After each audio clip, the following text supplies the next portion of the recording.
Okay, jadi sebelum kita warm up sikit, warm up sikit dulu, kita pernah dalam usrah dalam sisa gathering ni kita ada pernah kongsi ilmu tentang bulan-bulan dalam Islam. Okay, Tina.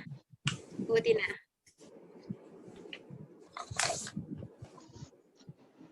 Awak kat tepi laut. Bukalah speaker. Unmute lah Tina. Unmute. Ya Ustazah. Ya. Betul-betul Ustazah menikmati. nak apa? Nak tanya awak. Gangster lah you. Saya tahu awak pegang nota tu kan. Awak kan tengah dekat tepi laut tu kan. Jadi saya nak tanya, awak ingat tak bulan-bulan haram dalam Islam ada berapa? Wah, cek ni Ustazah. Kat dalam nota awak yang awak pegang tu ada. Ada. Berapa bulan apa kita panggil bulan haram dalam Islam? Berapa? 4. Apanya? Betul. Tak dengar. Tak clear lah dekat tepi laut punya suara ni. Okay. Berapa? 4. Betul. 4 bulan. Okey, betul 4 bulan. Boleh namakan dia apa-apa dia? Bulan Rajab. Rejab, okey. Lagi? Bulan Ramadan. Salah. Bulan Ramadan bukan. Bulan Rejab betul. Bulan Rejab betul. Ramadan bukan. Dia yang 3 ni dia berturut. Yang Rejab orang yang sendiri. Yang kita nak belajar hari ni bulan apa? Zulhijjah. Sebelum Zulhijjah? Zulkaidah. Jadi Zulkaidah, Zulhijjah, lagi lepas Zulhijjah? Muharram. Betul. Okey. Memanglah. Nanti apa tu Empower Woman kasih voucher Okey. Okey, ni satu dapat air pun. Okey. Jadi seperti mana yang kita telah sama-sama berkongsi pada usrah yang sebelumnya, kita ada cakap tentang bulan-bulan dalam Islam. Seperti mana yang kita tahu, yang kita tahu sekarang ni bulan-bulan yang kita selalu selalu applykan dalam kehidupan is Januari, Februari. Tapi dalam Islam pun kita ada bulan-bulan dalam Islam. Jadi sama juga bulan-bulan dalam Islam ada 12 bulan. Jadi dalam Al-Quran mengatakan bahawa dalam 12 bulan itu ada 4 bulan yang bulan haram, dipanggilkan bulan haram dalam Islam. Jadi apa maksud bulan haram? Bulan haram di mana pada zaman jahiliah dulu sebelum kedatangan Islam sendiri, orang-orang Arab memang memuliakan bulan-bulan ini. Okay, khususnya adalah kerana 3 bulan yang berturut-turut itu adalah Zulkaidah, Zulhijjah dan Muharram. Ini adalah disebabkan oleh kerana ibadah haji yang mana telah difardukan pada zaman Nabi Ibrahim lagi. Jadi kenapa dimulakan dengan Zulkaidah? Kerana pada bulan Zulkaidah lah jamaah haji akan mula pergi ke Mekah untuk dengan niat menunaikan haji. Jadi oleh kerana itu maka diamankan perjalanan mereka, merasa aman. Kerana dalam bulan haram memang orang Arab semua, orang bangsa Arab dulu dia memuliakan bulan-bulan ini dengan mereka tidak akan pergi berperang. Mereka akan duduk saja di rumah, maknanya dia akan berdamai lah. Dia takkan kalau dia ada niat nak berperang ke satu sama lain ke nak kabilah-kabilah yang lain ke sebenarnya mereka akan tundakan niat tersebut selepas pada bulan-bulan haram. Jadi 3 bulan straight ni mereka tak akan adakan peperangan. Sebab itu kita ni maknanya hingga kan pada zaman Rasul SAW kerana apa antara sebabnya untuk memberi keamanan kepada orang yang menunaikan haji untuk mereka tidak merasa bimbang meninggalkan keluarga di kampung halaman mereka kerana ataupun orang yang ditinggalkan untuk mereka nak pergi ke Mekah pun mereka tak akan risau apa-apa akan berlaku kepada ahli keluarga mereka yang menunaikan haji kerana diamankan perjalanan mereka. Jadi sebab itulah antara sebabnya mengapa 3 bulan berturut ni iaitu Zulkaidah, Zulhijjah dan Muharram itu adalah di antara 3 bulan yang haram di dalam Islam. Kemudian ini 3 yang berturut, kemudian yang terakhir tadi yang tak bersama adalah bulan Rejab. Seperti yang cakap oleh Tina tadi. Jadi ini 4 adalah bulan yang dimuliakan di dalam Islam. Jadi kenapa Ramadan tu tak termasuk dalam bulan yang dimuliakan oleh Islam? Kerana Ramadan tu sendiri dah mulia. Dia sendiri ada special dia sendiri.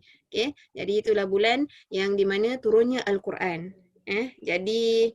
Jadi maksudnya dengan dipisahkan Ramadan tu tak menjadi dalam bulan Islam, jadi maknanya makin banyaklah kelebihan. Maknanya dalam bulan-bulan Islam dari 5 bulan yang mana kita ni digandakan. Ada sebahagian Nabi Muhammad SAW mengatakan barang siapa yang beramal di bulan-bulan haram maka dilipat gandakan pahalanya. Dilipat gandakan pahalanya. Walaupun bulan Zulkaidah yang mana kita lepas Syawal ni Zulkaidah tidak ada apa-apa peristiwa yang istimewa berlaku, tetapi oleh kerana dia tergolong dalam golongan bulan-bulan yang dalam bulan-bulan haram dalam Islam, maka kita apa saja amalan kebaikan yang kita lakukan akan dilipat gandakan oleh Allah Subhanahu wa taala. Okey. Jadi sekarang ni saya nak sharekan nota yang dalam kita tengok tu daripada 6 Mac. Jadi ini memang dulu saya siapkan. Jadi apa yang saya nak cover kat sini adalah di akhir sekali, iaitu untuk bulan Zulhijjah. Jadi perbahasan kita hari ini, tajuk kita hari ini adalah tentang kelebihan amalan di bulan Zulhijjah. Dan kalau kita tahu antara amalannya selain daripada menunaikan haji adalah ibadah kurban. Jadi itulah kita akan membincangkan lebih fokus lagi tentang ibadah kurban, kelebihannya dan fadilatnya dan sebagainya. Supaya kita lagi tentang amalan kurban. Ada siapa yang tak mute-kan dia punya mic? Kalau boleh mute-kan? Terima kasih. Okey, baik. Jadi kita lihat dekat sini, kalau ikut kalender Islam, bulan yang terakhir di dalam bulan Islam adalah bulan Zulhijjah. Jadi consider macam Zulhijjah tu macam kita punya Disember lah. Di mana kalender baru akan bermula pada Muharram, yang kita dah tahu semua nak sambutan awal Muharram, yang kita pun ada baca doa awal tahun, doa akhir tahun. Maka Zulhijjah ni menandakan tahun yang terakhir ataupun bulan yang terakhir dalam kalender Islam. Jadi dia adalah antara 4 bulan-bulan haram dalam Islam.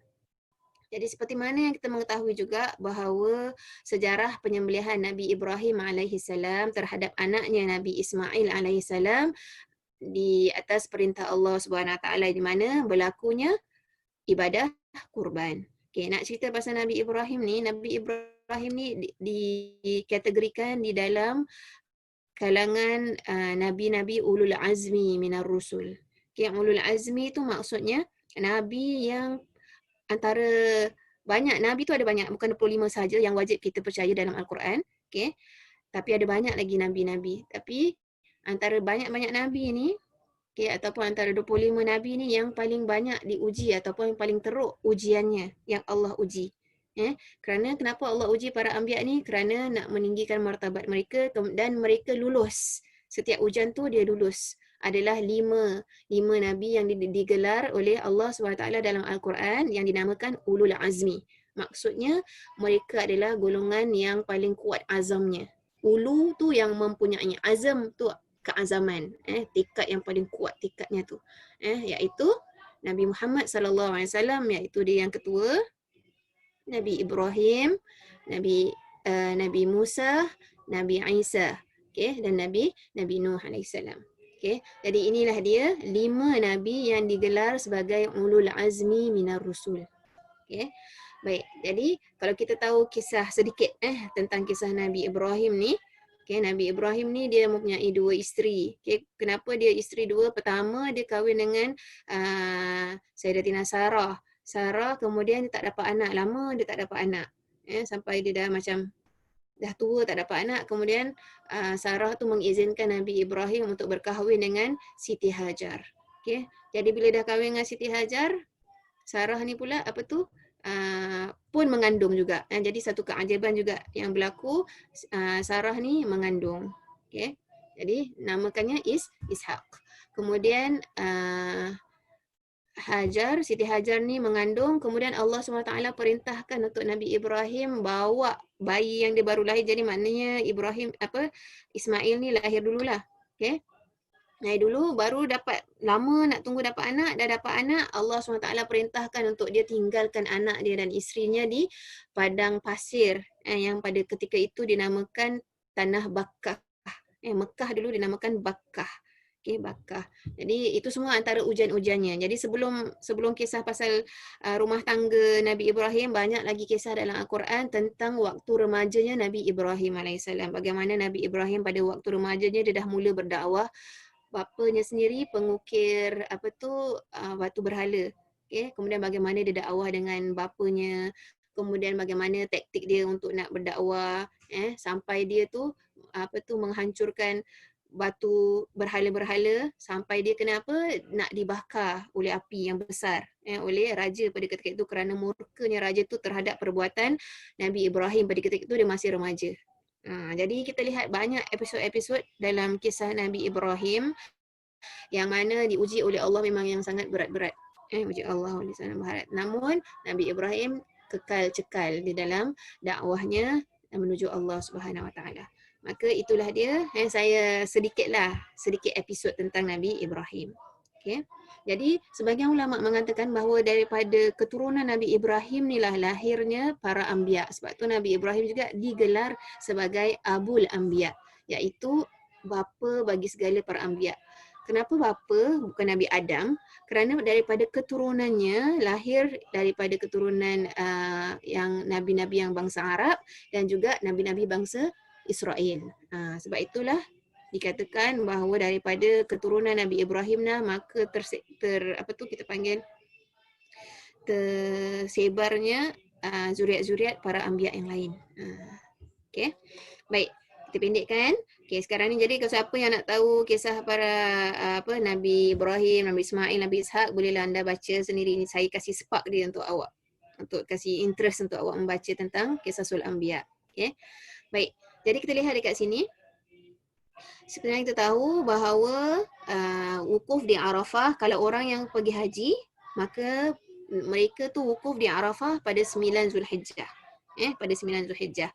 Okey, maka kita bagi orang yang tak menunaikan haji, kita ni di negeri sendiri di Singapura dan sebagainya di negeri-negeri, kita disunatkan untuk berpuasa pada 9 Zulhijjah, pada hari Arafah. Disunatkan untuk puasa.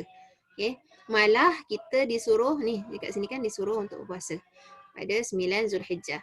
Okey, pahalanya di antara pahalanya ada hadis Rasul sallallahu alaihi wasallam mengatakan diampuni dosa kecilnya setahun yang lalu dan yang akan datang.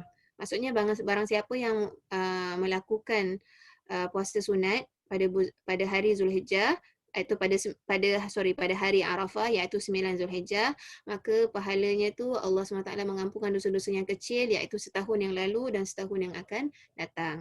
Ingatlah dosa kecil malah dosa yang mana dia tak ada kaitan dengan yang penting. Kalau dosa yang dia menzalimi orang lain, itu tak termasuk. Apa-apa hutang dia dengan Allah itu pun tak dikira dosa-dosa yang kecil. Okey. Baik. Kemudian sebahagian ulama mengatakan bukan sahaja 9, ada yang mengatakan sunat kita berpuasa pada hari Tarwiyah. Tarwiyah itu iaitu pada hari yang ke-8 Zulhijjah. Okey, kenapa dinamakan Tarwiyah? Jadi salah satu matlamat saya nak kongsi juga untuk kita nak mempelajari nama-nama hari ini. Bukan kita nak kena tahu Father's Day, Mother's Day, kita pun nak kena tahu dalam Islam pun ada nama-namanya juga. Kan? Ada nama-nama. Tarwiyah ini daripada kalimat ra'a, iaitu ketika Nabi Ibrahim AS mendapat mimpi. Jadi Nabi Ibrahim ni perintah dia untuk melakukan kurban melalui mimpi. Jadi dalam mimpinya Nabi Ibrahim tu melihat bahawa dia menyembelih anaknya Nabi Ismail. Okay? Jadi itu berlaku pada 8 Zulhijjah. Mimpi tu dah datang. Tapi ketika itu jadi kalimat sebetulnya kalimat tarwiyah tu dari kalimat maknanya bermimpi. Tapi mimpi tu dia masih meragui mimpinya. Sama ada ianya adalah satu perintah daripada Allah ataupun mimpi yang bukan perintah. Dia masih meragui. Jadi itu namanya tarwiyah. Okay? Jadi maksudnya sampailah dia bermimpi lagi pada 9 Zulhijjah 9 Zulhijjah, bila dia dah confirm, dia dah yakin ni daripada perintah daripada Allah Subhanahu Wa Taala, maka pada 10 Zulhijjah dia pun melaksanakan perintah yang Allah Subhanahu Wa Taala uji dia. Perintah tu ada satu ujian, nak menyembelih anak dia sendiri yang baru dapat anak, lama tak dapat anak, kena disuruh untuk sembelih. Okey. Maka itulah dia 8. Jadi sebenarnya ada sebahagian ulama mengatakan daripada 1 Zulhijjah sampai 9. Kalau siapa yang mampu, puasa sunat lah dengan niat saja aku puasa pada bulan Zulhijjah kerana Allah Ta'ala. Jadi daripada puasa, kalau boleh kita puasa daripada 1, 2, 3, 4, 5 sampai 9. Jadi bila 9 tu kita niatlah puasa hari Arafah. Macam itu. Tapi bagi siapa yang tak mampu, dia rasa tak laratlah nak puasa sampai 9 hari. Nak puasa paling-paling buatlah 8 dengan 9. Iaitu puasa pada 8 Zulhijjah dengan 9 Zulhijjah dapat 2 hari. Kerana lepas daripada tu, iaitu kita hari raya. Jadi banyak orang confuse juga bab hari raya ni. Untungnya kita umat Islam, kita ada 2 hari raya. Satu hari raya Aidul Fitri, satu Aidul Adha. Aidul Fitri, puasa kerana selepas kita menandakan tamatnya ibadah puasa yang kita baru nikmati, iaitu puasa Aidil, kita masih kat dalam Idul Fitri lagi ni, iaitu pada 1 Syawal. Okay, jadi ada sebahagian umat Islam ni cakap bila hari raya haji, hari haji 1 Zulhijjah. Tak semuanya satu pasal 1 Muharram 1. Okay, jadi untuk hari raya Aidil Adha, ianya jatuh pada 10 Zulhijjah. Sama juga dengan 10 Muharram. Okay. 10 Muharram ada apa? Ada hari Ashura. Okay. Jadi itu 10 Muharram untuk bulan Muharram. Kemudian untuk Zulhijjah pun 10 Zulhijjah. Okay. Itulah dia hari raya kita. Hari raya Aidil Adha berlaku pada 10 Zulhijjah. Okay. Jadi amalan terbaik yang dicertai oleh Allah SWT pada 10 hari yang pertama di bulan Islam, iaitu ganjaran berjihad di jalan Allah. Jadi maknanya ini saya nak cakapkan bahawa poin yang ini amalan yang terbaik. Jadi maksudnya apa-apa juga amalan kebaikan yang kita lakukan, kita anggap kan 10 Zulhijjah ni seperti apa tahu? Seperti sebagian ulama mengatakan seperti 10 malam yang terakhir di bulan Ramadan. Ada yang kata macam gitu. Okay, kelebihan 10 hari yang awal di bulan Zulhijjah. Kerana diberi ganjaran oleh Allah, pahala jihad di jalan Allah SWT dengan harta dan nyawanya.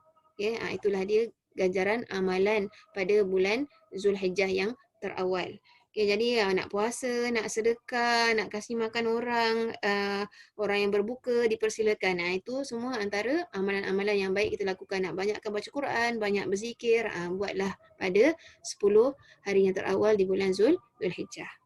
Kemudian lepas bulan Zulhijjah dinamakan hari-hari tasyri'.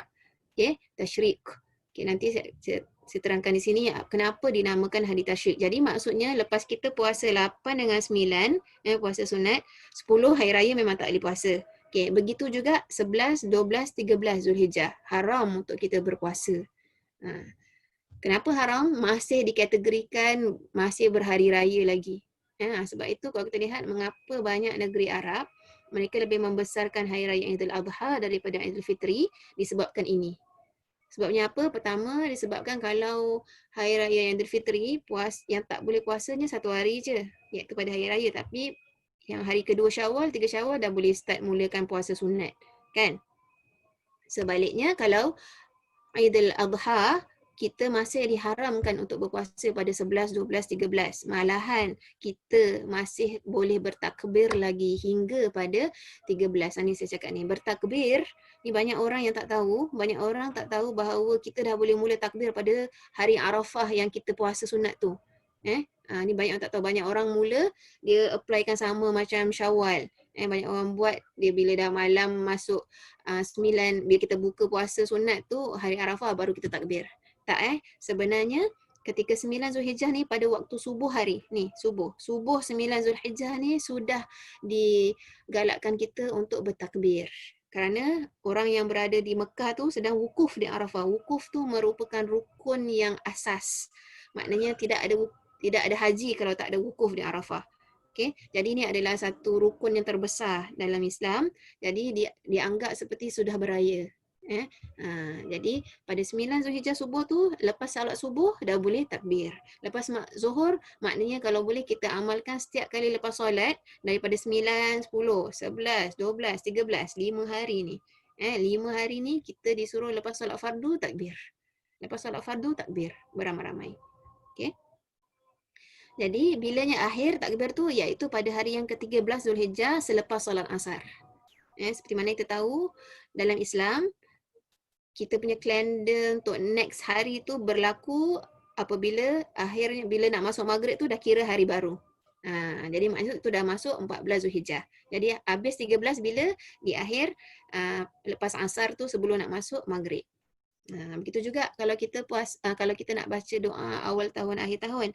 Jadi akhir tahun biasanya kita akan baca pada sebelum panggil setengah jam sebelum nak masuk maghrib. Jadi ada masjid buat pukul 6, ada buat 6.30. Macam itu. Yang penting sebelum nak masuk maghrib pukul 7, 7.3 minit, 7.5 minit dan sebagainya. Kerana kalender Islam tu bertukar selepas bila masuk waktu maghrib tu, kalender dah masuk, dah kira hari baru. Dah kira hari baru. Okey, baik. Jadi ini saya dah terangkan. Okey, ada apa-apa tak soalan? Nanti insya-Allah lepas ni saya akan pergikan kepada slide juga untuk kita lebih jelas lagi tentang amalan kurban. Jadi yang kat sini ni adalah berkaitan tentang hari-hari di dalam bulan Zulhijjah. Ini saya nak terangkan sikit. Kenapa dinamakan hari Ayyamut Tasyrik? Tasyrik. Kenapa dinamakan hari Tasyrik? Hari Tasyrik tu adalah nama bagi 3 hari ni. 11, 12, 13. Okey. Kerana apa maksud tasyrik ni adalah menjemur daging kurban. Okey. Maksud tasyrik. Okey. Ataupun maknanya menyembelih setelah terbit matahari. Dia ada kaitan dengan matahari sebenarnya. Tasyrik ni. Kalimat tasyrik ni. Jadi sama ada kenapa jemur daging kurban, maknanya orang apa tu? Orang Arab, diorang untuk nak maintainkan the freshness ke apa, jadi diorang jemur lah, macam diorang salai. Diorang salai daging korban tu supaya lebih tahan lama, jadi dapat disimpan dan dapat dibahagi-bahagikan. Yang kedua, ataupun maksud dekat tasyrik tu adalah boleh menyembelih setelah terbit matahari. Jadi maksudnya apa? Sembelihan tu sah berlaku daripada hari raya korban sampai 11 pun boleh korban, 12 pun boleh korban, 13 pun boleh korban, sampai sebelum asar. Jadi maknanya kalau kita buat ibadah korban dekat agensi-agensi, contohnya buat kat Batam ke, buat kat Jogja ke, buat kat mana, kemudian kita nak turut serta pergi untuk menyaksikan, memang sunat untuk orang yang niat untuk korban, kemudian dia saksikan sendiri apa tu kambing atau lembu yang dikorbankan tu, kemudian tapi diorang tak buat harinya, diorang buat hari yang keesokan harinya, ataupun kitanya giliran adalah hari yang ke-12 pada hari tasyrik. Jangan pula kita katakan dah tak boleh dah nak buat ibadah korban. Sebenarnya boleh, kerana dia selama 3 hari lagi selepas hari raya Aidil Adha. Jadi itu pentingnya kita mengetahui hari-hari tasyrik ni.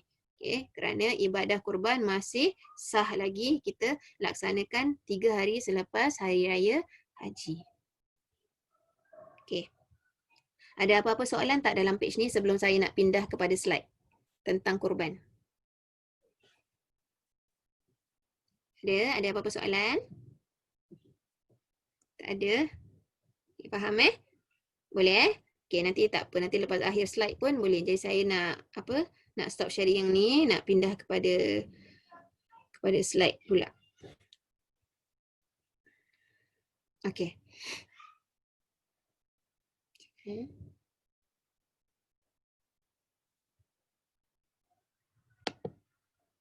Okey. Jadi insya-Allah kita akan masuk kepada kelebihan syariat ibadah kurban dan kelebihannya. Kita nak tahulah juga daripada mana asal usul syariat. Kalau kita tahu dulu pada bulan Ramadan kita puasa ni memang daripada umat terdahulu pun dah disyariatkan untuk puasa. Kama kutiba 'alal ladzina min qablikum. Jadi kita pun daripada ayat Quran tu kita tahu bahawa puasa tu juga nak mendidik kita agar kita lebih bertakwa kepada Allah SWT. Takwa tu maksudnya apa? Lebih disiplin, lebih merasakan Allah tu berasa tu di mana-mana, merasa kesyukuran. Jadi banyak definisi takwa tu. Jadi sekarang ni tentang ibadah kurban pula. Kita pun nak tahu juga apakah kelebihannya ibadah kurban. Adakah kita ni ibadah tu cukup setahun satu kali je seumur hidup ataupun harus tiap-tiap tahun.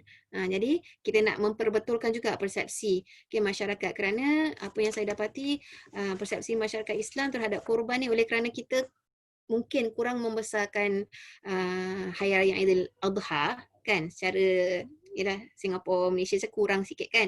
Jadi kita mungkin oleh sebab itu ibadah kurban pun kita macam kurang ambil perhatian. Jadi pada hari ini kita nak betulkan persepsi kita sebenarnya ibadah kurban ni macam mana status di dalam Islam. Okey. Baik.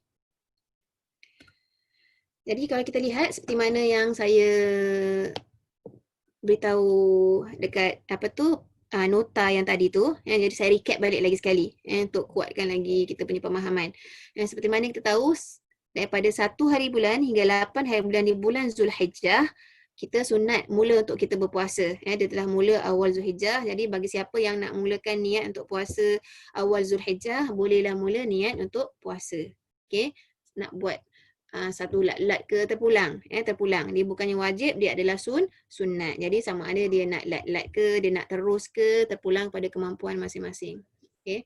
Tapi sebaiknya kalau kita nak sampai kepada hari yang ke-9 Zulhijjah, kalau boleh daripada 8. 8 hari yang tadi cakap hari Tarwiyah. Okay, Tarwiyah. Kemudian Zulhijjah sebaiknya kita puasa. Okay, kita berpuasa sunat. Sunat juga ni. Okay, sunat. Okay, maknanya rasanya macam rugi lah kalau puasa pada 8 dengan 9 Zulhijjah. Okay, kerana itu adalah hari Arafah. Okay, sunat kita berpuasa, dan seperti mana yang saya cakap dalam nota tadi, dah mula pun kita boleh bertakbir. Jadi kita dah boleh mula takbir pada subuh hari 9 Zulhijjah tersebut. Okay, jadi mungkin lepas kita sahur, okay, dah sembahyang subuh, dah boleh mula takbir pada 9 Zulhijjah. Okay. Jadi hinggalah kita sampai kepada 10 Zulhijjah ni kan. Saya buat 10 Zulhijjah ni ada firework ni dah, iaitu hari raya kita Aidil Adha. Okey, jadi ibadah kurban dah bermula pada 10 Zulhijjah tersebut. Okey. Jadi kalau siapa yang dulu-dulu dapat masa Singapura ni, boleh kita saksikan lagi ibadah kurban. Kita tahu kan nanti lepas kita solat Aidil Adha, okay, tak lama nanti semua orang siap-siap, sukarelawan semua dah tukar baju t-shirt, dia orang pun start nak tangkap kambing. Alhamdulillah. Jadi mungkin siapa yang berkesempatan, alhamdulillah lah. Cuma anak-anak kita sekarang ni yang kecil-kecil ni mungkin sedih sikit mereka tak kesempatan nak lihat. Tapi sekarang banyak juga agensi-agensi yang buat kurban dekat negeri lain. Kurban kat Batam, kurban kat Indonesia dan sebagainya lah.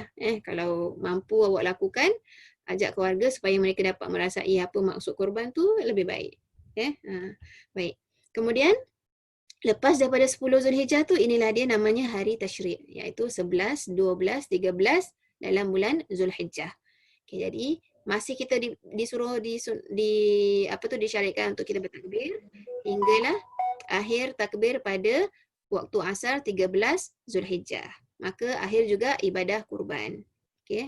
Jadi ibadah kurban ni nak katakan daripada 10, 11, 12, 13, 4 hari ada boleh buat ibadah kurban. Okay. Baik, seterusnya. Saya tak tukar pula. Okay. Jadi ni saya selitkan sikit keutamaan puasa pada hari Arafah. Hari Arafah tu bila? 9 pada 9. Okay, pada 9 Zulhijjah. Jadi ini ada hadis Rasulullah SAW yang mengatakan yang diriwayatkan oleh Abu Qatadah radhiyallahu anhu, berkata Rasulullah SAW ditanya tentang kelebihan puasa hari Arafah. Maka Rasulullah SAW menjawab, yakfurus sanatil madiyah wal baqiyah. Puasa pada hari Arafah menghapus dosa-dosa. Jadi yang dimaksud kat sini adalah dosa-dosa yang kecil pada tahun lalu dan juga pada tahun ini, pada tahun yang kita berada sekarang. Macam gitu. Inilah dia kelebihan puasa hari Arafah. Jadi kalau tengok gambar ni, inilah dia semua ni tengah wukuf di Arafah. Okay, orang semua tengah buat wukuf di Arafah. Memang kalau nak cerita tentang amalan haji ni, kita tak akan dapat imaginekan macam mana pelaksanaannya sampai kita sendiri pergi dekat sana, kita sendiri yang teori dan praktikal baru kita dapat faham. Okay? Jadi amalan haji ni, hari Tashrik ni sebenarnya banyak berkaitan dengan amalan haji pada ketika dekat Arafah, dekat haji ni lah. Okey. Baik. Sekarang ni kita nak pergi kepada apakah yang dimaksudkan dengan pengertian ibadah kurban. Apa maksud kurban? Okey. Kurban ataupun juga kalau dalam bahasa Arab ataupun orang Arab di negeri Arab dia akan panggil udhiyah. Ni saya tuliskan dalam bahasa Arab lah ni kalau saya nak baca udhiyah ataupun dhahiyah. Okey. Kurban daripada kalimat kurban, daripada jadi kita ni ambil daripada kalimat bahasa Arab kurban. Jadi yang dimasukkan kurban qaraba. Qaraba tu maksudnya dekat. Qarib. Qarib tu maksudnya dekat dengan Allah ni, taqarrub. Ni maksudnya taqarrub, maksudnya mendekatkan diri kepada Allah Subhanahu Wa Taala. Jadi ibadah kurban ni adalah ibadah yang mana kita nak melakukan kerana keikhlasan kita hanyalah untuk kerana Allah SWT, untuk nak mendekatkan diri kita kepada Allah SWT. Jadi maknanya sepertinya apa? Sepertinya sedekah, berzakat, kurban. Tapi dia hanya boleh in the form of binatang. Okay? Sembelihan. Jadi udhiyah maksudnya sembelihan. Udhiyah dengan dhahiyah maknanya sama. Okay? Maknanya sama. Maksudnya sembelihan. Iaitu apa yang dibolehkan untuk kita sembelih, iaitu unta, lembu, kambing. Okay, yang mana kita sembelihkan mula daripada Hari Raya Aidul Adha hinggalah hari-hari tasyrik sebagai bentuk taqarrub untuk nak mendekatkan diri kepada Allah Subhanahu Wa Taala. Maka itulah dia definisi ibadah kurban. Okay, jadi awak tahu kurban tu maksudnya dekat, mendekatkan diri kepada Allah Subhanahu Wa Taala. Okay. Daripada mana syariat ni? Maksudnya daripada Al-Quran ke, daripada hadis? Okay. Untuk nak senang, saya pilih dalil yang paling senang kita ingat. Banyak kali kita baca surah ni. Kerana surah ni adalah antara surah yang terpendek di dalam Al-Quran. Okay, iaitu surah Al-Kawthar rupanya. Okay, dalam surah Al-Kawthar, Allah SWT berfirman, Inna a'tainaka al-kawthar. Sesungguhnya kami telah memberikan kamu, wahai Muhammad, nikmat yang banyak. Okay, ka tu balik kepada Nabi Muhammad sallallahu alaihi wasallam. Itu ketika dia diturunkan, tapi bukan bermaksud surah ni khas untuk Nabi Muhammad, tidak. Begitu juga kepada umat Nabi Muhammad. Apa-apa suruhan yang disuruh oleh Nabi Muhammad kepada Nabi Muhammad terkena juga kepada kita. Jadi Allah SWT mengatakan kepada kita semua, alangkah banyaknya nikmat yang telah Allah berikan kepada kita. Maka fasalli li rabbika, maka dirikanlah salat kerana Tuhanmu, li rabbika. Jadi maknanya disuruh kita ikhlas dalam menunaikan salat. Maka sebahagian ulama tafsir mengatakan yang dimaksudkan maka dirikan salat dekat sini adalah syariat solat duha. Solat Aidil Adha. Okay? Jadi ini yang dimaksudkan bukan solat in general. Okay? Bukan solat ibadah fardu, bukan. Jadi sebagian ulama mengatakan ini adalah syariat yang diturunkan perintah, iaitu tentang kita untuk melakukan semayang sunat Hari Raya Aidil Adha. Okay? Wanhar. Jadi kalimat an-nahar ni adalah kurban. Wanhar. Okay, dan kurbankanlah. Sebab itu ulama mengatakan ini solat ni adalah Hari Raya Aidil Adha, dan lepas tu kerana lepasnya tu adalah seruan untuk kita melakukan sembelihan. Wanhar. Inna syani'aka huwal abtar. Sesungguhnya orang-orang yang membencimu dialah yang terputus. Okay, jadi yang tentang ayat yang terakhir ni saya nak cerita, nak tambahkan sikit. Ada lagi sebab nuzul ayat ini. Antaranya juga adalah ini adalah ketika Nabi Muhammad SAW, seperti mana kita tahu Nabi Muhammad ada anak lelaki yang mana tapi tak hidup lama. Okay, contohnya Abu Qasim, Ibrahim. Okay, mereka tu hanya hidupnya paling lama 2 tahun aja, kecil lagi. Jadi bila anak Nabi Muhammad yang lelaki yang terakhir meninggal, okay, Rasulullah mestilah mana ibu bapa yang tak sedih bila anak lelakinya meninggal. Okay. Jadi apabila meninggal anak lelaki Rasul SAW, Nabi sedih. Jadi orang-orang sekeliling, orang kafir sekeliling, orang musyrik sekeliling tu menggelarkan Nabi bahawa Nabi ni orang dah putus zuriat. Macam itu. Digelarkan abtar. Abtar dalam bahasa Arab maksudnya orang yang tak ada sambung. Kalau orang Arab kan diorang panggil diorang ada surname yang mana yang hanya dibawa oleh anak lelaki. Kan? Jadi Nabi Muhammad SAW, anak lelakinya semua meninggal pada usia yang kecil. Ya, ada hikmah dekat situ. Ada hikmah dekat situ, tetapi satu ujian juga bagi Rasul SAW. Siapa yang tak sayang anak-anaknya? Okay, tapi yang Nabi, anak lakinya semua meninggal pada usia kecil lagi. Maka mereka pun dah start lah macam mengejek-ejek Nabi. Itulah kau ni memang dah terputus zuriatnya, kau ni dah terputus keturunannya.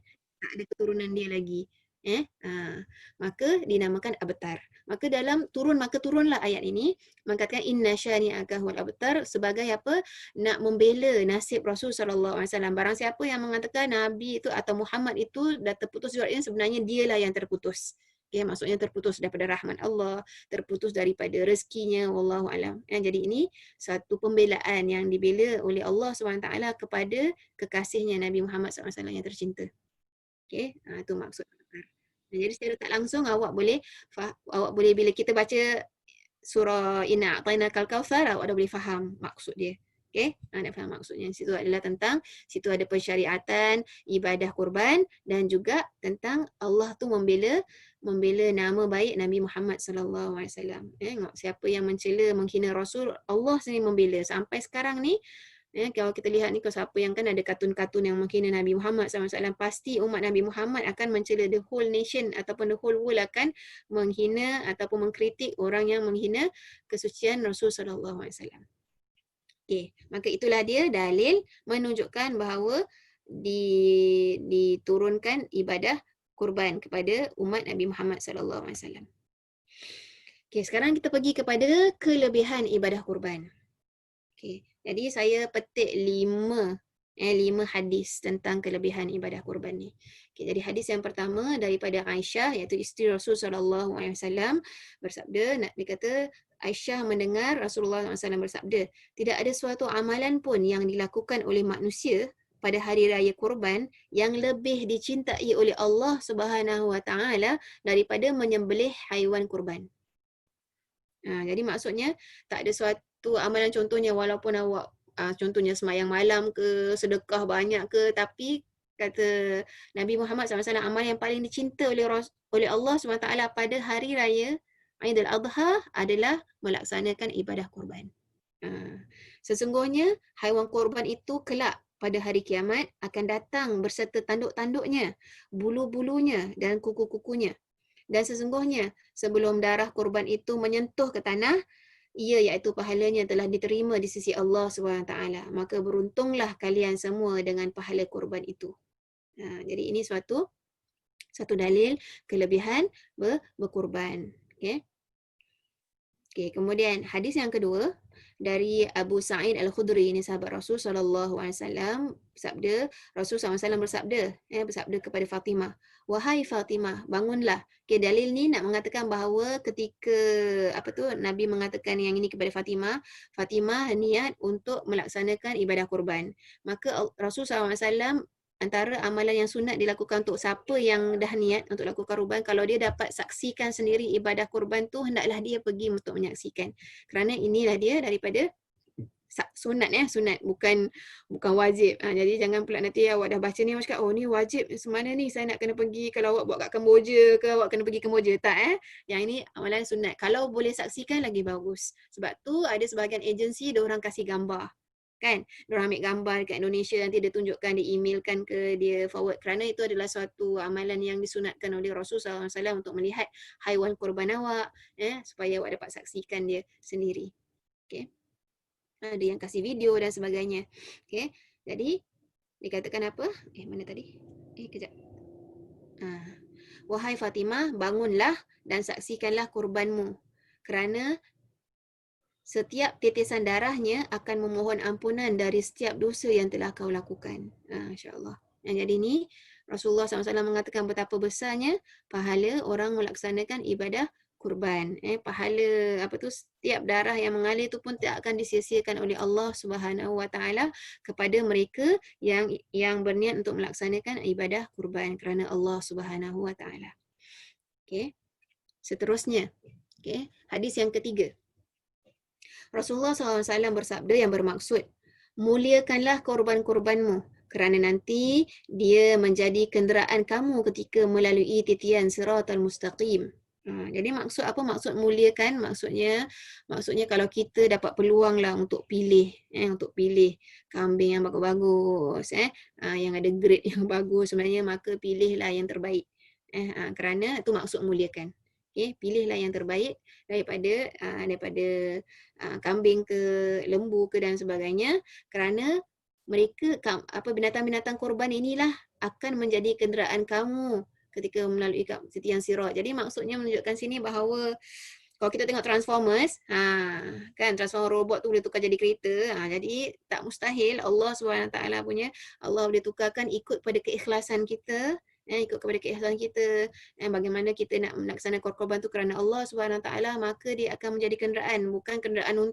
Kalau awak bayangkan kenderaan kambing, lambatlah nak sampai Ustazah, kambing. Allah tu maha pengasih, Allah tu maha kaya. Dia akan ikut kita punya niat, kita punya keazaman, dia akan menjadi yang Ferrari ke, tak tahu apa, apa-apa kenderaan yang sport car ke, menjadi nanti di titian sirat. Okey, selanjutnya. Selain daripada itu, orang-orang yang melaksanakan ibadah kurban dipandang sebagai orang yang baik di antara umat Nabi Muhammad sallallahu alaihi wasallam. Mereka yang selalu melakukan ibadah kurban adalah di kalangan umat Nabi yang terbaik.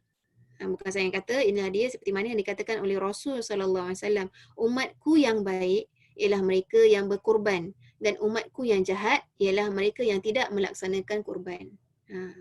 Jadi ini maksudnya bukan hanya kita ni disuruh untuk bersedekah, keluarkan zakat, tapi disuruh kita untuk melaksanakan ibadah kurban. Okey, dan yang terakhir, hadis Rasul SAW, kurban juga dapat menyelamatkan orang yang melaksanakan ibadah kurban itu daripada kejahatan dunia dan akhirat. Okey, inilah itu daripada hadis Rasul SAW. Bukankah kurban itu termasuk ibadah yang menyelamatkan orang? Yakni menyelamatkan orang yang empunyanya yang melakukan ibadah kurban itu daripada kejahatan dunia dan akhirat. Okay. Seperti mana yang kita tahu, contohnya kita kalau orang yang ada contohnya terkena sakit, sakit kuat, ada orang kata untuk salah satu usaha untuk penyembuhan selain daripada adalah antaranya bersedekah, kan, banyakkan sedekah, semoga Allah SWT mengangkat kesakitannya, menyembuhkannya dan sebagainya. Dan begitu juga dalam ibadah kurban untuk menyelamatkannya daripada kejahatan dunia dan akhirat. Wallahu alam, kita ni tak tahu, tapi ini adalah salah satu jaminan Allah SWT, mereka yang melakukan kurban, Allah akan menyelamatkannya daripada kejahatan dunia dan akhirat. Kita tak tahu apa yang ditakdirkan oleh Allah SWT. Okay? Mungkin Allah dah mentakdirkan sesuatu, tetapi oleh kerana orang ni selalu melaksanakan ibadah kurban, maka takdir tu tetap berlaku tapi diringankan, contohnya, oleh Allah SWT. Okay, mungkin dia terjatuh, kena aksiden dan sebagainya, tapi taklah teruk sangat. Tapi takdir dia kena aksiden, dia memang tetap kena aksiden. Tetapi akibatnya tu mungkin kurang sikit. Mungkin dia punya, wallahu alam. Jadi ini seperti mana yang disabdakan oleh Rasul sallallahu alaihi wasallam. Allahu alam bisawab. Okay, jadi inilah antara kelebihan ibadah kurban. Seterusnya, hukum ibadah kurban. Jadi adakah hukumnya wajib? Tidak. Kurban tu tidak wajib. Kurban tu adalah sunat muakkadah. Apa maksud sunat muakkad? Sunat yang sangat-sangat digalakkan. Itu maksudnya muakkadah. Muakkad. Yang sangat digalakkan. Namun sebahagian daripada mazhab Hanafi, kita mazhab Syafi'i. Mazhab Syafi'i katakan sunat muakkad. Tetapi kita kadang-kadang nak tahu kalau sesuatu amalan tu dia berat atau tidak, kita tengok juga mazhab-mazhab yang lain. Jadi sebahagian mazhab, iaitu mazhab Hanafi, berpendapat bahawa berkorban itu hukumnya wajib bagi orang yang mencukupi nasab zakat. Jadi ini menunjukkan bahawa kalau orang tu mampu, jadi maknanya daripada kita mempelajari fiqh mazhab lain, kita boleh ambil istifadah kat situ tentang apa yang definisi mampu tu macam mana. Jadi maka daripada mazhab Imam Hanafi mengatakan definisi mampu tu adalah kalau orang tu dia keluarkan zakat harta. Contohnya kan kita kan kena keluarkan zakat kan. Kalau orang yang keluarkan zakat harta, mereka tu tergolong daripada golongan orang-orang yang mampu. Maka disuruh untuk juga buat ibadah kurban. Jadi antara rujukan mereka ataupun dalil yang mereka pakai adalah hadis Rasulullah SAW, barang siapa berkelebihan, iaitu berkelebihan dalam hartanya, tetapi tidak menyembelih haiwan kurban, janganlah dia mendekati masjidku. Jadi ini macam satu peringatan ataupun satu ancaman. Jadi yang mengatakan bahawa siapa yang mampu tetapi tak melakukan kurban, maka janganlah dekati masjidku. Maksudnya kurang keberkatan Allah Subhanahu Wa Taala pada rezekinya lah. Yang tu dimaksudkan. Sebab itu sampai Imam Hanafi mengatakan wajib bagi siapa yang sudah cukup nisab zakat. Okey. Supaya apa? Nak elakkan daripada tidak dapat keberkatan Allah Subhanahu Wa Taala. Okay, jadi dekat sini saya berikan sedikit fokuslah pemahaman tentang siapakah golongan yang mampu. Jadi kata cakap sini yang mampu kan. Okay, jadi iaitu sebahagian ulama pula, saya baca dalam buku, sebahagian ulama mengatakan yang dikatakan mampu tu, golongan yang mampu adalah mereka yang cukup belanja untuk hari raya Aidil Adha mereka dan juga 3 hari sesudahnya. Okay. Kita nak panggil apakah dia ukuran mampu. Jadi kalau kita ni mampu untuk mengadakan bekalan hari-harian kita sampai untuk 4 hari ataupun untuk seminggu punya bekalan tu cukup, maka kita kategori dalam golongan yang mampu. Maka kita disunatkan untuk melaksanakan ibadah kurban. Maka bagi orang yang berkemampuan, makruh baginya meninggalkan ibadah kurban. Dikatakan oleh ulama, kalau kita rasa kita ni mampu, makruh untuk kita tinggalkan. Sebab tu kadang-kadang satu macam saya kongsi ni ada satu keinsafan untuk saya juga. Kalau saya nak kongsi kepada anda sekalian, macam mak bapak saya tiap-tiap tahun dia buat ibadah kurban. Lepas tu tiap-tiap tahun bila dia buat ibadah kurban, kemudian dia akan tanya pada anak-anak dia, nak buat tak kurban tahun ni? Masa contohnya tanya pada saya, kadang-kadang masa time tu dalam hati saya kata, ibadah kurban kan sunat aja. Tak apalah kalau tak mampu nak masih kecil tak payahlah macam itu. Tapi mak bapak saya without fail tiap-tiap tahun mereka buat ibadah kurban. Maka lepas tu bila saya fikir balik ni cerita apa sebenarnya masuk kurban ni, masya-Allah. Jadi saya perkongsian awak tu adalah satu kesedaran untuk saya juga. Kesedaran saya tentang apa yang dimaksudkan dan mampu. Okay, jadi kalau bila saya tengok mampu tu hanya dalam bekalan untuk 1 minggu, untuk kita masya-Allah kebanyakan kita akan mampu untuk adakan bekalan 1 minggu kita punya bekalan. Jadi maka kita korbanlah sekadar apa yang kita mampu. Contohnya paling mungkin ada yang dapat 250 untuk satu korban, satu kambing 250 dah boleh. Jadi kadang-kadang kita boleh pilih lah yang mana yang kita mampu. Ada contohnya dekat India mungkin lebih murah, ataupun kat Indonesia ada yang lebih murah, ataupun kat Vietnam dan sebagainya. Maka kita boleh, yang penting kita niat untuk korban, tapi kita korbanlah mengikut apa yang kemampuan kita. Tapi yang penting kita melaksanakan ibadah kurban. Jadi insya-Allah kalau kita dapat tanamkan, kita dapat buatkan tiap-tiap tahun, maka bagi kita yang mampu mendapat rezeki Allah SWT, maka laksanakanlah. Tak rugi untuk orang yang melaksanakan ibadah kurban. Dah habis ke? Dah habis. Okey. Jadi dekat cantik-cantik pun. Okey. Jadi dekat dari situ akhirnya saya punya perkongsian kita tentang ibadah kurban. Okey. Ada apa-apa soalan? Ustazah, Yes. sebenarnya Silakan. ini you indicate that bagi mereka yang berkemampuan mampu meninggalkan ibadah kurban. Apa? Makro. Ya, betul.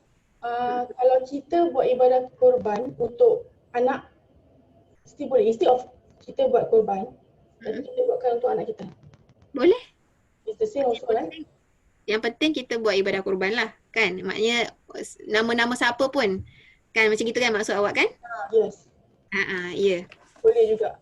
Boleh. Kerana dia adalah satu ibadah yang sunat. Contohnya, jadi ada sebahagian ulama mengatakan kurban tu ada kurban wajib, ada kurban sunat. Okay, kalau kita dah buat satu kali, macam kita dah lepaslah ibadah yang kurban kita. Jadi contohnya anak-anak kita kita selalu buat dulu akikah aja masa diorang kecil. Lepas tu kita belum pernah buat kurban atas nama diorang. Maka kita pun taruhkan pula untuk nama diorang. Boleh. Itu namanya dah jadi ibadah wajib untuk mereka lah. Kita dah buatkan untuk mereka. Jadi kalau orang yang buat tiap-tiap tahun tu dah kira seperti ibadah kurban sunat. Kurban sunat. Kerana apa saya namakan ulama ada mengatakan contohnya daging kurban tu untuk ibadah kurban sunat, kita disunatkan untuk makan. Kalau kita dapat daging tu, kita boleh ambil. Kita boleh makan daging tu. Sepertiganya kita boleh makan. Kemudian yang lainnya kita sedekahkan kepada fakir miskin. Okay. Ustazah. Ya. Ada soalan yang lain?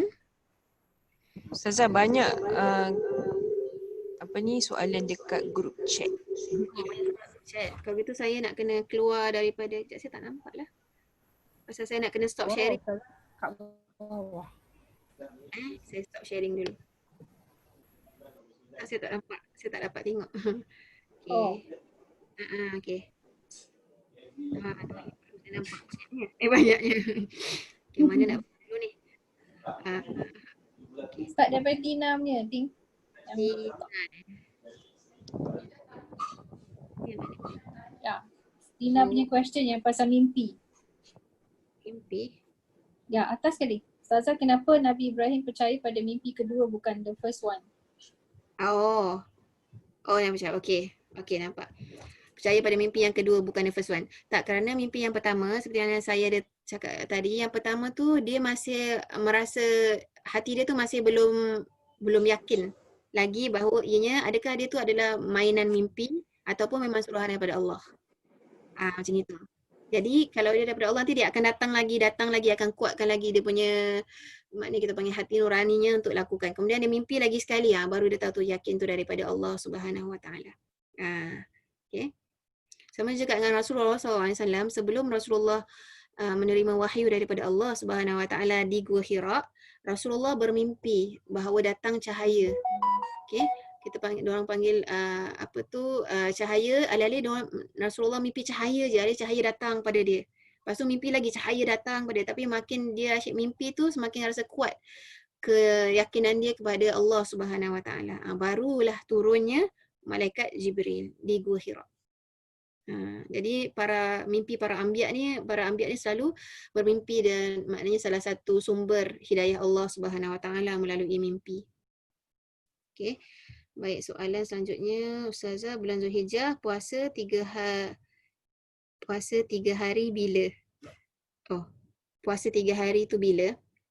Puasa yang 3 hari, saya cakap tak ada 3 hari rasanya. Yang saya cakap 3 hari yang tak boleh puasa iaitu 11, 12, 13. Tu selepas hari raya haji. Tapi kalau siapa yang kalau boleh puasa, puasalah daripada 1 sampai 9. Okey, 1 sampai 9. 9 tu adalah hari Arafah. Tapi kalau tak mampu 1 sampai 9, ambil 8 dan 9. 8 hari Tarwiyah, 9 hari Arafah. Okey. Ustazah, Ya. maksud 3 hari tu yang hari putih. Hari putih. Hari putih tu kan jatuh pada 13, 14, 15. Tapi 13 kan kita tak diharamkan berpuasa. Betul. Maka tak bolehlah 13. So kita bulan Zulhijjah hanya 14 dan 15 kita ambil. Betul. Betul. Baru saya faham maksudnya tu. Memang pun saya masa hari tu pun saya ada terfikir juga macam itu tau. Oleh kerana jadi maknanya memang 13, 14, 15 tu biasanya hari memutih, tetapi kalau ada dalil mengatakan tak haram kita puasa pada hari itu, maka baru kita tak boleh nak puasa. Jadi 13 kita tak boleh nak puasa pasal dia termasuk dalam hari tasyrik. Okey. Baik. Tadi apa saya nak cakap? Saya tadi nak kongsi satu tentang sunat hari Arafah ni. Selalu umat masyarakat kita ni selalu confuse dengan apa tahu. Nanti ada orang kata, dekat Mekah tu orang dah wukuf, boleh ke kita nak puasa? Tu selalu berlaku. Padahal kita ni dah niat puasa sunat hari Arafah. Lepas tu kita tengok memang time kan 5 jam beza, 6 jam beza, ada yang 7 jam beza dengan Mekah kan. Yang penting kita ikut hari kita. Okay, kerana banyak orang rugi pasal macam ni lah. Nanti kita cakap, dekat Mekah tu dah hari raya haji lah, ada orang dah hari raya haji, habis kita kat sini boleh puasa ke? Macam gitu. Okay, kita ikut hari kita. Pada 9 Zulhijjah kita adalah hari Arafah, maka kita ikut hari Arafah kita. Kita pun ada mufti yang akan cakap kita punya 10 Zulhijjah jatuh pada hari apa nanti dia akan umumkan kan. Macam gitulah juga. Okay, jangan kita selalu confuse. Selalu nanti akan berlaku, tiap-tiap tahun nanti akan berlaku macam gini. Okay, sedangkan sunat kita puasa pada hari Arafah. Okay. Seterusnya, bolehkah kita laksanakan korban atas nama arwah? Boleh. Okay, boleh. Jika boleh, macam mana caranya? Bila awak pergi ke agensi yang awak nak berurusan dengan korban tu, maka awak akan sebut namanya, saya lakukan korban ni dengan niat untuk arwah ibu saya. Jadi awak akan sebut kepada mereka. Jadi awak kasih namalah arwah ibunya. Ya. Okay, jadi sama juga dengan kita sedekah atas nama ibu dengan ayah macam gitu, ataupun buat haji badal kan, haji badal kan kita buatkan haji atas nama mak dengan bapak kita macam gitu. Ada juga jadi untuk ibadah haji, ibadah kurban, sedekah boleh. Okay. Untuk kita sedekahkan pahala. Jadi ada sebagian orang kata maknanya kalau kita cakap sedekahkan pahala untuk mak bapak, maknanya kita yang buat tak dapat pahala lah. Tidak, Allah tu maha kaya, Allah tu maha pemurah. Siapa yang melakukan dia mungkin dapat lebih ganjarannya kerana dia ingat berbakti kepada ibu bapanya lain, dia dapat pahala, kemudian digunakan duitnya. Kan Allah tu maha pemurah. Lebih daripada apa yang kita boleh imagine. Okay.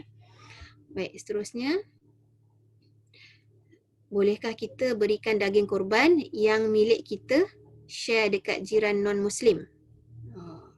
Jiran non-Muslim. Tak silap saya, perkara ni pernah berlaku di Singapura, di mana bila masjid-masjid buka untuk diberikan daging-daging korban, kemudian ada juga yang bangla-bangla, kita tak tahu di Islam ke tak Islam, kemudian diberikan aja. Diberikan aja. Kemudian ada fatwa mengatakan boleh. Okay, seperti fakir miskin. Okay, itu kan mungkinlah kita dahulukan, tapi kadang-kadang kita ni buat ibadah korban, kemudian kita tak tahu orang agihan-agihan, yang penting orang tu fakir miskin, orang susah diberikan. Tu Islam tu rahmatan lil alamin. Okay, beri untuk semua. Boleh. Okay.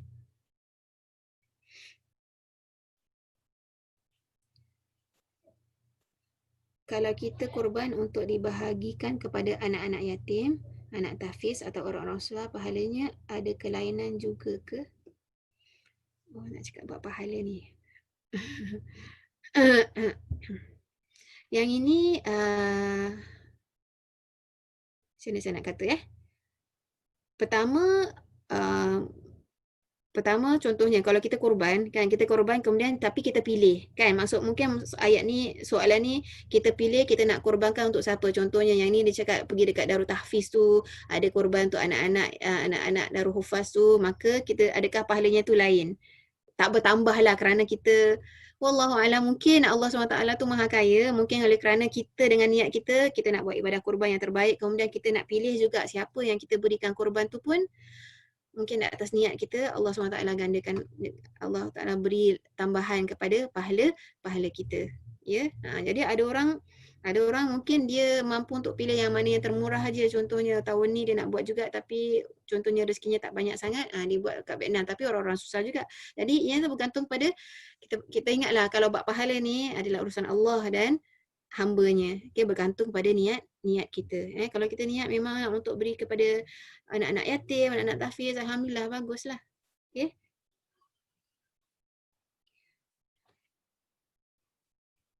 Okay, selanjutnya apa? Kenapa tiada korban untuk ayam?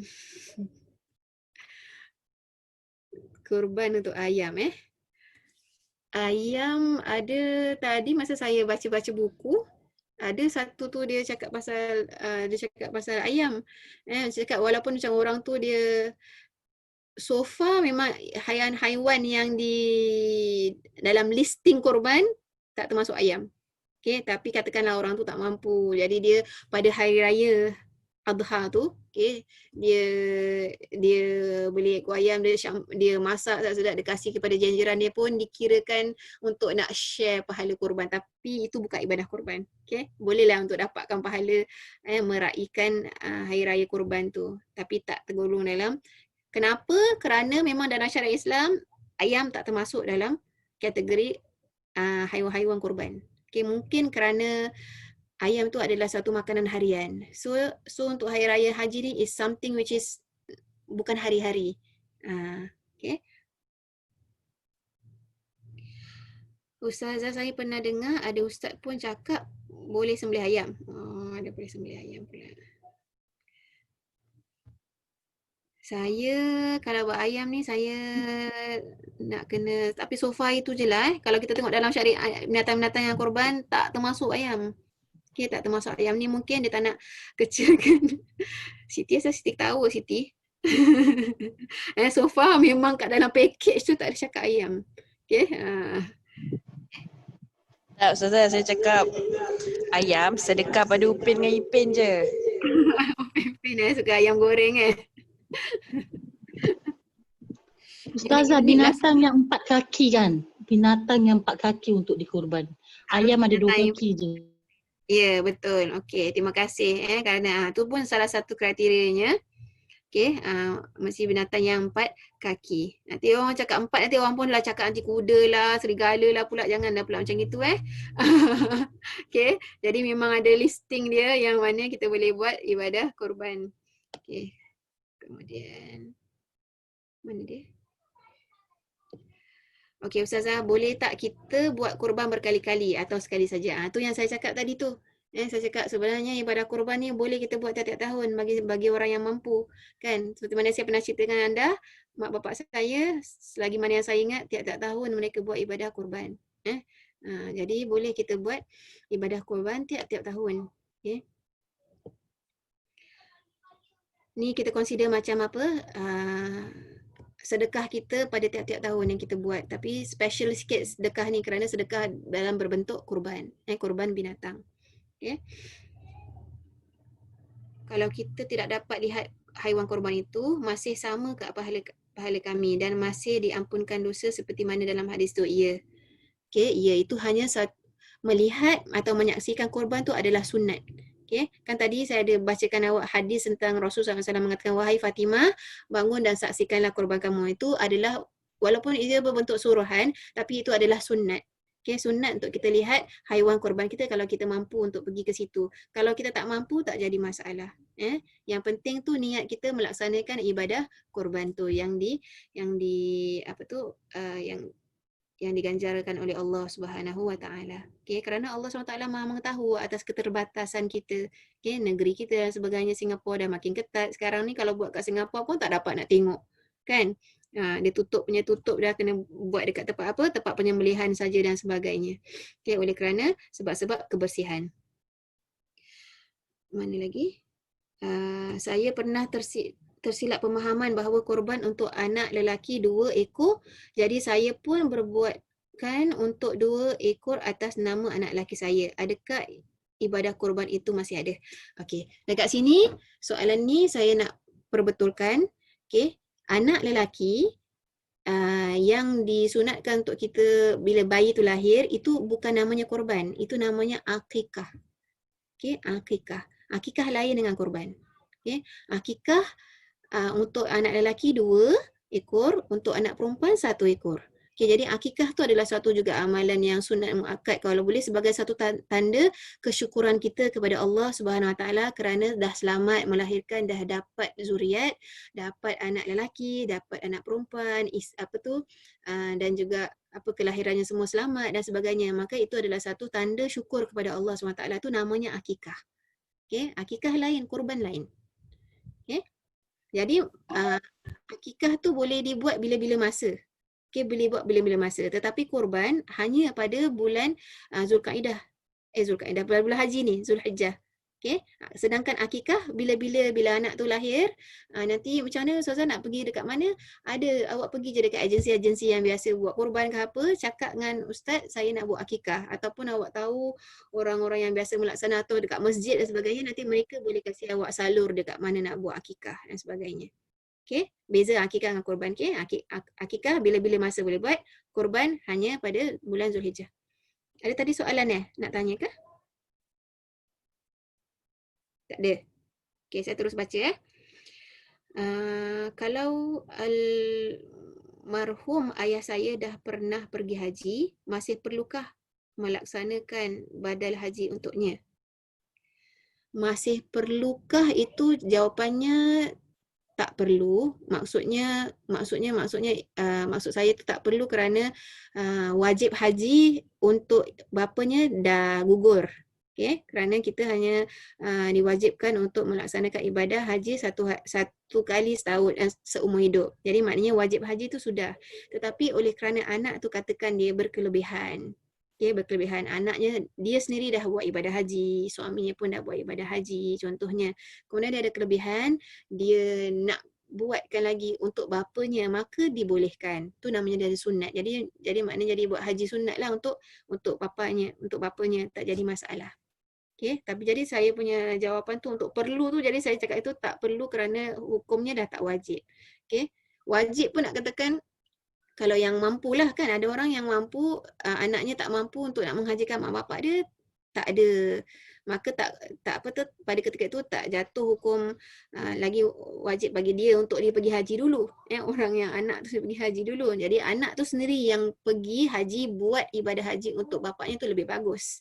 Okay, lebih bagus lagi. Tapi kalau dia tak boleh, dia kasih dekat agensi nanti yang akan cakap nak buat haji badal. Okay. Mana? Okay. Ayam sedekah. Okey. Ustazah, kalau saya kaya, jadi saya nak kurban 100 tempat. 100 tempat ke 100 ekor ni? Maksudnya 100 tempat ni apa? Boleh. Cik Tina, 100 tempat tu apa?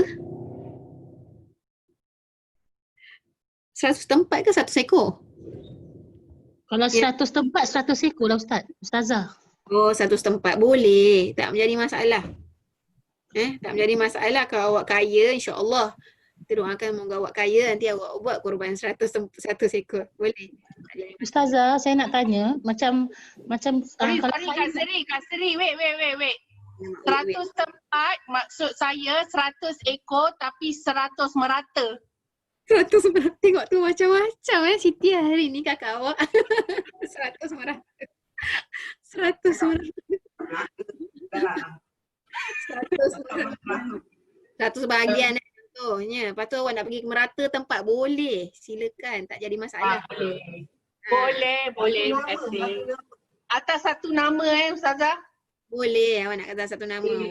Ni betul-betul nak glamour ni atas satu nama Dah dekat mak, bapak, adik-beradik, cucu, cicit semua. Okay, Kak silakan Kak Seri jangan lupa Kak Seri. Sekejap, saya nak tambah sikit. Nabi Muhammad SAW, saya baca dalam satu hadisnya, Rasulullah SAW ketika dia sembelih kurban, dia meniatkan, ya Allah Tuanku, aku buat sembelihan kurban ni atas namaku dan juga ke atas nama umatku yang tidak mampu untuk melaksanakan kurban. InsyaAllah, tu niat Nabi. Ketika Nabi lakukan kurban. Tengok betapa sayangnya Rasulullah SAW pada umatnya.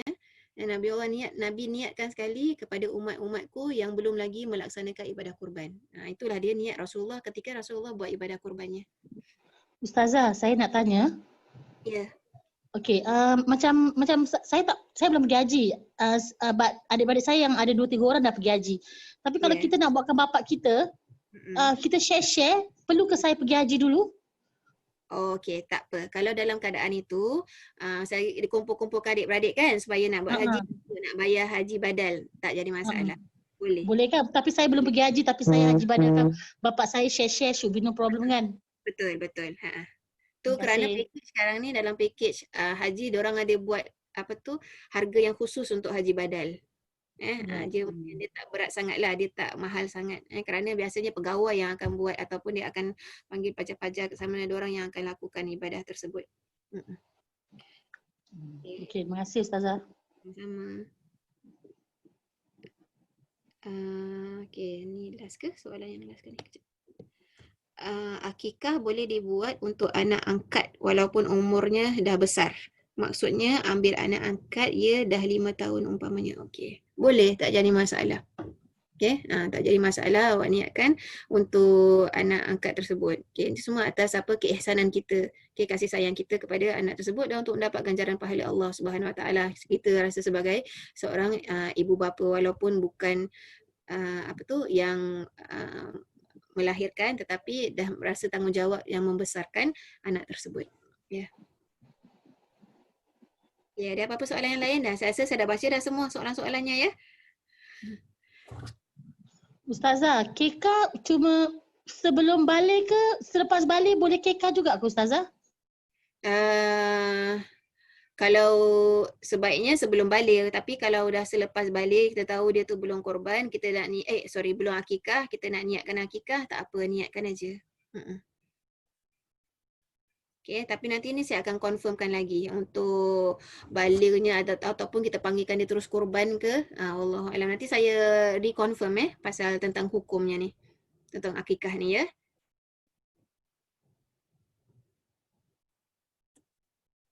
Okey, ada soalan yang lain? Tak ada? Tak ada? Okey. Okay, semoga alhamdulillah semoga sama-sama kita dapat manfaat daripada perkongsian Azan, pada hari ini. Ya. ada Siapa? satu lagi. Oh, ada satu lagi. For Binatang korban ada kriteria. kriteria dia. Kriterianya ada dikatakan oleh Rasul SAW, kalau boleh kan tadi Rasulullah SAW ada mengatakan kalau boleh kita muliakanlah binatang korbanmu. Maksudnya kalau boleh kita ambil jangan yang cacat. Dia ada a few kriteria. Pertama, jangan yang cacat ataupun awak nampak kambing tu tempang-tempang. Jangan yang terlalu nampak ketempangannya. Kalau buta, jangan terlalu nampak kebutaannya. Ataupun yang penting kita nampak fizikalnya tu macam sihat lah, fizikalnya sihat dan jangan terlalu kurus. Ya, jadi ni ada kriteria-kriterianya yang mana maksudnya sebab tu Rasulullah kata apa, hendaklah kamu memuliakan daging kurbanmu. Sebab tu ada sebagai agensi kita tak tengok tapi dia kasih gambar. Jadi kita satisfied lah, dia kasih gambar yang besar, yang cantik, yang sempurna. Jadi yang dimaksudkan contohnya kalau binatang tu kita ni tak tahulah dia tu buta ke tak buta. Jadi maksud Rasul, maksud hadis tu adalah jangan terlalu nampak kebutaannya tu, maksudnya kita boleh nampak sangat dia tu buta. Tapi kalau kita tak clear, macam tak zahir sangat, jadi Islam tu tak susah sampai nak pergi hantar dia pergi vet nak checkkan betul tak dia buta ke tak buta, tak disuruh sampai macam gitu sekali. Yang mana pada zahir satu kali kita nampak, tak nampak okey je, tak ada kecacatan, tanduk dia tak ada yang patah lama dan sebagainya, maknanya sempurna lah. Sempurna sifat zahirnya, maka itulah yang terbaik. Jadi itu ada beberapa syarat dia lah. Jangan yang timpang, jangan yang terlalu nampak zahir, nampak buta, jangan yang nampak kecacatannya, nampak ketimpangannya. Okay. Itu antara kriteria untuk binatang kurban tersebut. Yang ada kambing tu kurus. Okey. Yang ada kambing tu kurus. Kalaulah taruhlah dekat kampung tu kita nak buat ibadah kat kampung tu habis dah cari. Memang kambing tu semua kurus-kurus. Tapi itulah antara yang terbagus sekali. Nak buat macam mana? Boleh lah. Kan? Kadang-kadang orang-orang kalau ada saya pernah buat ibadah kurban dekat kampung bibi saya dulu. Jadi memang dia dah cari satu kampung dia itulah yang terbaik. Tapi kecil juga bagi pandangan kita. Tapi itu je lah yang terbaik, maka kita korbanlah dengannya. Maksudnya kita ni dah usaha dapatkan yang terbaik. Okay.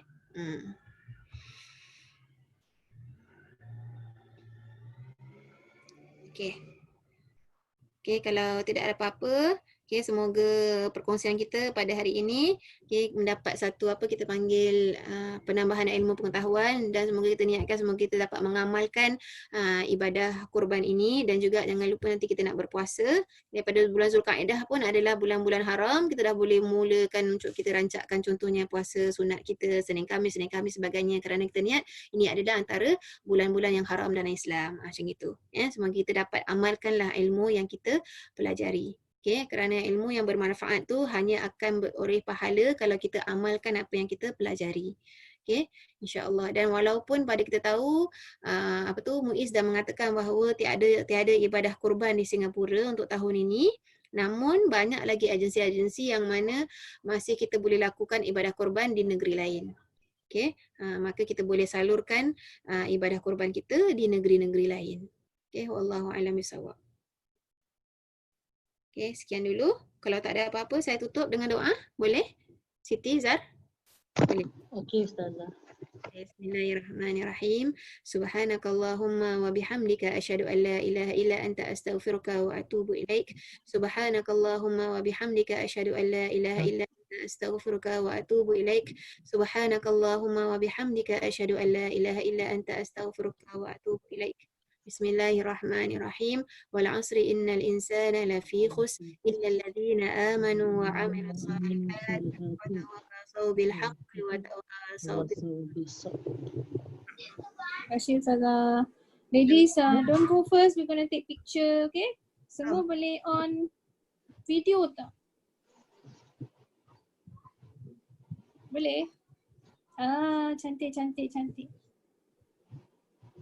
Okay. Dah siap dah tepi laut tu. Siti, can you do the picture taking? Okay. Okay, ladies, smile.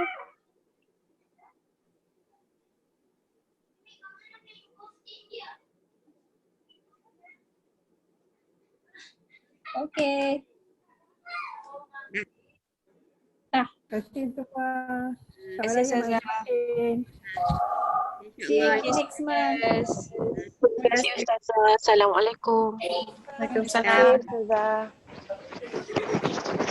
Siapa-siapa semua. nak, siapa-siapa interested nak buat korban, kita ada buat, kita dah post in the sisterhood gathering punya chat group lah, siapa yang interested. Okay? Terima kasih.